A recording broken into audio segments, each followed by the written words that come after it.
ខ្ញុំចង់ទៅលេងសៀមរាបខ្ញុំចង់ទៅលេងសៀមរាបខ្ញុំចង់ទៅលេងសៀមរាបខ្ញុំចង់ទៅលេងសៀមរាបខ្ញុំចង់ទៅលេងសៀមរាប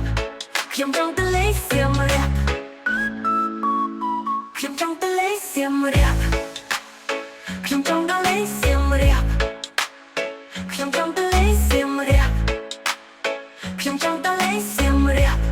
ខ្ញុំចង់ទៅលេងសៀមរាបឆ្នាំនេះឆ្នាំថ្មីចង់ទៅពិសេសដល់សៀមរាបមើលប្រាសាទអង្គរចំណានក្បាច់មកយកស្នាដៃដូនតាអូនឲ្យប្រញាប់ឆាប់ប្រឆ្នាំថ្មីនេះនៅសៀមរាបសប្បាយខ្លាំងអូ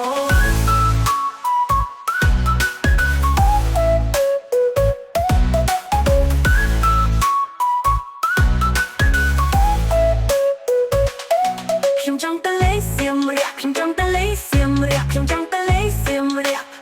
ខ្ញុំចង់ទៅលេងសៀមរាបខ្ញុំចង់ទៅលេងសៀមរាបខ្ញុំចង់ទៅលេងសៀមរាបខ្ញុំចង់ទៅលេងសៀមរាបខ្ញុំចង់ទៅលេងសៀមរាបឆ្នាំនេះឆ្នាំថ្មីចង់នាំពិសេសដល់សៀមរាបមើលប្រាសាទអង្គរចំណានក្បាច់ល្អស្នាដៃដូនតាអូនអើយប្រញាប់ឆាប់ប្រាឆ្នាំថ្មីនេះណាសៀមរាបសប្បាយខ្លាំងអូន